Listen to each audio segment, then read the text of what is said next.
শুক্রবারে জুমার নামাজের ঠিক ঘন্টাখানিক আগে 5.6 মাত্রার ভূমিকম্প হয়েছে। পুরা ঢাকা শহরটাকে একটা ছোটখাটো একটা নাড়াচাড়া দিয়েছে। অনেক জায়গায় ক্ষয়ক্ষতি হয়েছে, অনেক জায়গায় মানুষ মারাও গিয়েছে, দুই একজন। বেশ ক্ষয়ক্ষতি হয়েছে। মাত্র 5.6 মাত্রা। যদি এর মাত্রাটা 7 বা 8 কিংবা 9 হইতো, তাহলে বাংলাদেশের অবস্থাটা কি হইতো বা ঢাকা শহরের অবস্থাটা কি হইতো? একটা মৃত্যুপুরীতে পরিণত হইতো।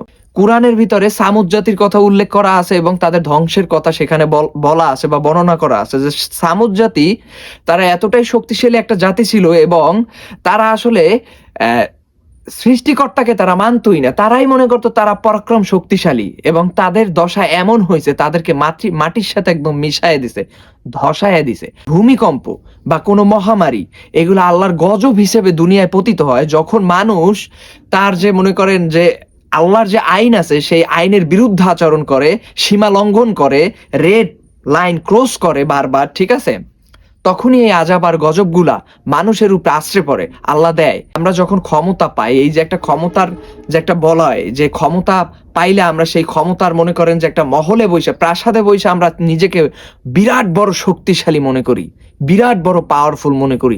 আমরা ক্ষমতার অপব্যবহার করি, আমরা বেহায়াপনা করি, আমরা অশ্লীলতা করি, আমরা গোপনে পাপ করি, আমরা প্রকাশ্যে পাপ করি।